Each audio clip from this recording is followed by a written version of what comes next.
যে পরিবারের প্রতি কিভাবে আমার এত মোহ হয়েছে, কেন আমি এই পরিবারকে ভালোবাসি, একমাত্র সেটা হলো আমার বাবার কারণে।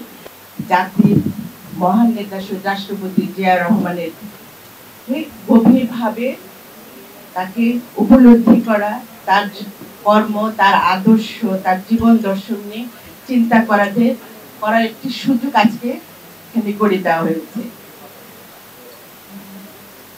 শহীদ জিয়া রহমান শুধু একজন নেতা ছিলেন না, তিনি ছিলেন একজন চিন্তাশীল ব্যক্তি, যার স্বপ্ন ছিল একটি শিক্ষিত, সচেতন এবং আত্মনির্ভরশীল জাতি গঠন।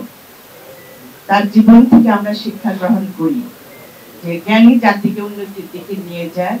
তিনি সবসময় শিক্ষা এবং জ্ঞান অর্জনকে প্রাধান্য দিতেন, যার পরিপ্রেক্ষিতে আমরা দেখেছি 1978 সালে 14 সেপ্টেম্বর শহীদ জিয়া ঢাকায় একটি জাতীয় শিক্ষা ওয়ার্কশপ আয়োজন করেন। এতে শিক্ষা ব্যবস্থার সাথে সাথে যারা জড়িত ছিল সারা দেশ থেকে হাজার হাজার শিক্ষাকর্মী এবং শিক্ষা বিশেষজ্ঞ উপস্থিত ছিলেন। আমি আজকে মাননীয় প্রধান অতিথিকে প্রতি অনুরোধ থাকবে জিয়া স্মৃতি পাঠাগারটা যেন বছরে 2 বার এরকম আলোচনা করার একটা আয়োজনের ব্যবস্থা করা হয়। সেখানে অন্যান্য জায়গা থেকে, বিভিন্ন জায়গা থেকে শিক্ষার্থীরা আসবে, শিক্ষকরা আসবে।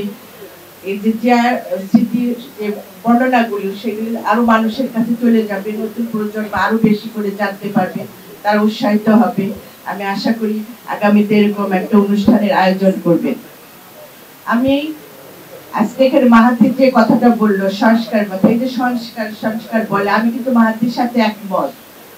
যে সংস্কারের কথা এখন উঠছে, সেই সংস্কারের প্রবর্তক শহীদ রাষ্ট্রপতি জিয়া রহমান 1975 সালে যে তলাবিহীন ঝুলি বাংলাদেশ তৈরি করে রেখে গিয়েছিল, শহীদ রাষ্ট্রপতি জিয়া রহমান অত্যন্ত সাহসী এবং সময়োপযোগী এবং কৌশলগত বাস্তব ভিত্তিক নীতি প্রণয়ন করে এই দেশটাকে একটি সমৃদ্ধশীল দেশে পরিণত করেছে বাংলাদেশকে। আমাদের সেগুলি মনে রাখতে হবে। আজকে যত কিছু আমরা করি তার মূল কিন্তু শহীদ রাষ্ট্রপতি জিয়া, তার দর্শন, তার আদর্শ, তার সততা, সমস্ত কিছু আমাদের নতুন প্রজন্মকে জানতে হবে। আমার কথা আমি বলি, আমি তো কোনো ছাত্র দল করে এখানে আসিনি। আমি কিভাবে তার প্রতি এত আকৃষ্ট, জিয়া পরিবারের প্রতি কিভাবে আমার এত মোহ হয়েছে, কেন আমি এই পরিবারকে ভালোবাসি, একমাত্র সেটা হলো আমার বাবার কারণে। কারণ আমি আমার বাবা, আপনারা জানেন আমার বাবা হারুন রশিদ খান মুন্নু। আমার বাবা সব সময় গল্প শুনতাম তার কাছে, শহীদ রাষ্ট্রপতি জিয়া রহমানের সততার, আদর্শের, তার দর্শনের কথা শুনতাম। কারণ আমার বাবাকে উনি প্রচন্ড ভালোবাসতেন। আমার বাবাকে সবাই মুন্নু বলে ডাকতেন, কিন্তু জিয়া রহমান আমার বাবাকে মিস্টার খান বলে ডাকতেন এবং অনেক সফর সঙ্গী হয়েছে। তার অনেক গল্প, সততার গল্প আমরা শুনেছি, এখনো বলতে গেলে অনেক সময় লাগবে। সেই থেকে কিন্তু অনুপ্রাণিত হয়ে আমি কিন্তু আজকে এই দলকে ভালোবেসেছি এবং অন্ধের মতন ভালোবাসছি। দলের বিপক্ষে কেউ যদি কথা বলে তখন মনে হয় আমার কি করা উচিত। এই যে ভালোবাসাটা, এটা তো তৈরি হয়েছে শুধু বই পড়ে না, এটা এই মত বিনিময়ের মধ্যে, কথার মধ্যে, গল্পের মধ্যে, এই আড্ডার মধ্যে কিন্তু ভালোবাসা তৈরি হয়।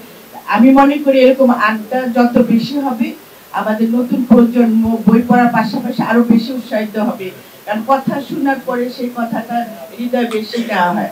আমরা শুধু যদি বই পড়ে বই বন্ধ করে দিলাম, লাভ নাই। কিন্তু বই পড়াটাকে আবার হৃদয়ের ভিতরে নিতে হবে, তাহলে আমরা আমার বিবেক দিয়ে আমরা যে স্বপ্ন দেখছি সুন্দর বাংলাদেশ গড়া, সততা আদর্শে বাংলাদেশ গড়া, সেটা সম্ভব হবে।